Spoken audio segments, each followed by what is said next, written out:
இங்கே ஒருத்தன் பஸ் ஸ்டாண்டில் பஸ்ஸுக்கு வெயிட் பண்ணிட்டு இருக்கான். அப்போ பார்க்கும்போது அங்கே ஒரு கால் நடக்க முடியாத பாட்டியோட வீல் சேர் வந்து ஒரு மரத்துக்கு கீழே இருக்கிற குழியில் மாட்டிக்கிறது. அவங்க எடுக்க ட்ரை பண்ணிட்டு இருக்காங்க. சரின்னு ஹெல்ப் பண்ணி எடுத்து விட்றான். அந்த பாட்டி ரொம்ப தேங்க்ஸ் தம்பி, எங்கள் வீட்டு பக்கத்தில் தான் இருக்குது, என்னை கொஞ்சம் தூரம் தகட்டி போய் விட்டுறியா அப்படின்றா.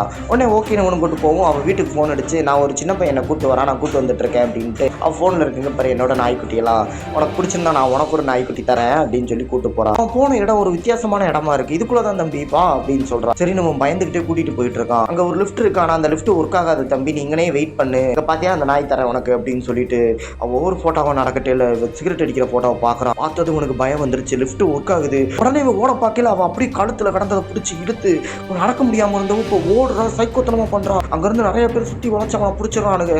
பிடிச்சி அவனை தூக்கிட்டு போய் மூஞ்சியில் அடித்து அவனை சித்திரவதை பண்ண ஆரம்பிச்சிடறானுங்க. அதுக்கப்புறம் அடுத்த கடத்தலுக்கு அந்த கிளவி ரெடி ஆயிடுறான். இந்த கிளவி யாரு?